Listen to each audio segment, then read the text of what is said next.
All right, welcome to Lee Does Stuff. Today we're going to be dealing with damage to kitchen walls that happen from garbage cans and recycling bins.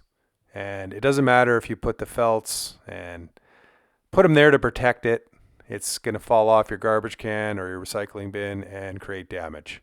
So here's everything we're going to need for this project, and then we're going to get started. We're going to get started with our scraper, and we're just going to kind of clean around all the edges first. We're going to chip away all the old broken drywall and really make sure that we clean this up and get it ready for spackling. We are also going to deal with nail pops as well, and I will link a video on how to deal with nail pops. It's a whole thing. It's not as hard as you might think, but there is a strategy and a process to it. So after we chip away with our scraper, we're going to fine tune all the edges with a 120 grit sandpaper, and then we're going to get to our spackling. I really like using dry decks, and again, I will also link how to fix a wall. I have a video on how to fix a wall that's more in detailed if you are so inclined to help you out. So here we go. We're applying the spackling, and it goes on pink, and when it turns white, it's ready to be sanded out, and then it's ready for paint. It's ready to go.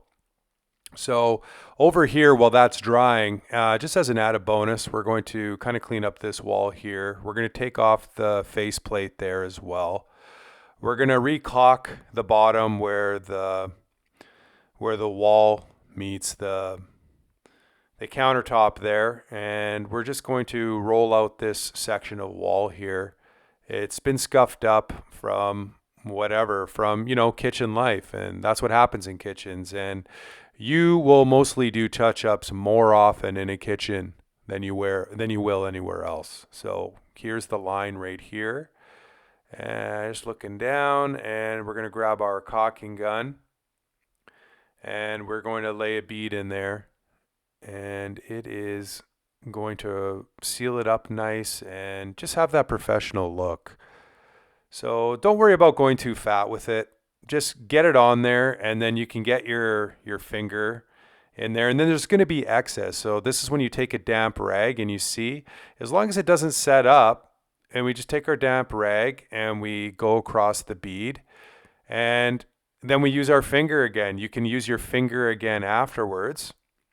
And this is the two-step process basically of doing it. Wipe with a damp rag and then drive your finger in there again to kind of really clean up the line. And this will give you the cleanest line possible. And it'll look like it was done with a laser. Okay, so here's where one of those felt things fell off the garbage can. Big surprise. Surprisingly enough, though, on the recycle bin, those little felt pads worked well, but we are going to put these things on the wall, not on the garbage can, on the wall. So this is this is going to be something a little different here.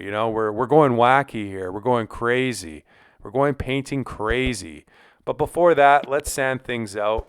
We could use the 120 grit sponge, but I'm going to use the power tools here. So here we go. It's all dry, ready to go. Things kind of shrink though. So you may have to sand this out and add more spackling, like I'm going to have to do here.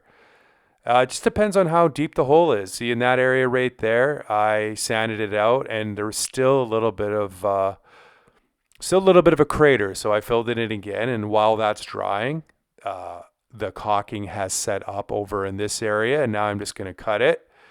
And we're going to roll out this section, and it's going to be glorious. The beauty is the paint that we have, it's a perfect match, and we just have to roll it. And we don't even really need to roll it all the way up to the top because it's that good. I did a little sampler, and see, I didn't go even right to the top or cut it. It doesn't matter. It is going to fit perfectly. So that's looking good. And here we go, throwing a little bit of the yellow frog tape at the bottom here to catch any little drips and drabs that may fall from rolling out this wall after I sand this out. So after I sand those patches, this is called spot priming.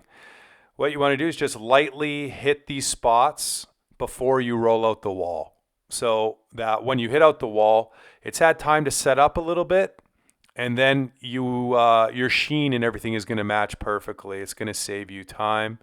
Highly recommend spot priming. It's a beautiful thing, and it works. And it's like playing catch up because those spots don't have any paint on them, and you want to match it. And this is looking really, really good. So here we go. I only did one coat because it matches that perfectly. Basically like 1.5 because of the spot priming.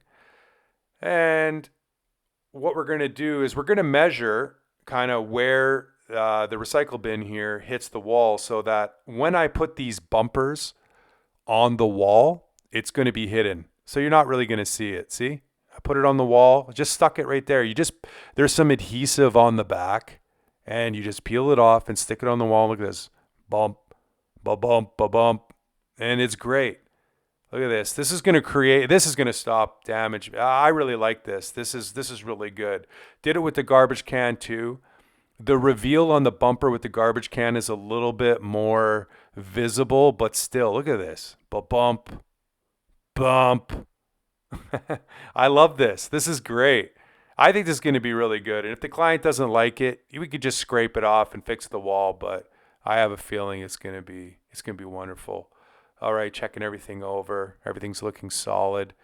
Do these touch-ups in your kitchen from time to time, folks. It really makes a big difference. Thank you for watching, and good luck on your projects.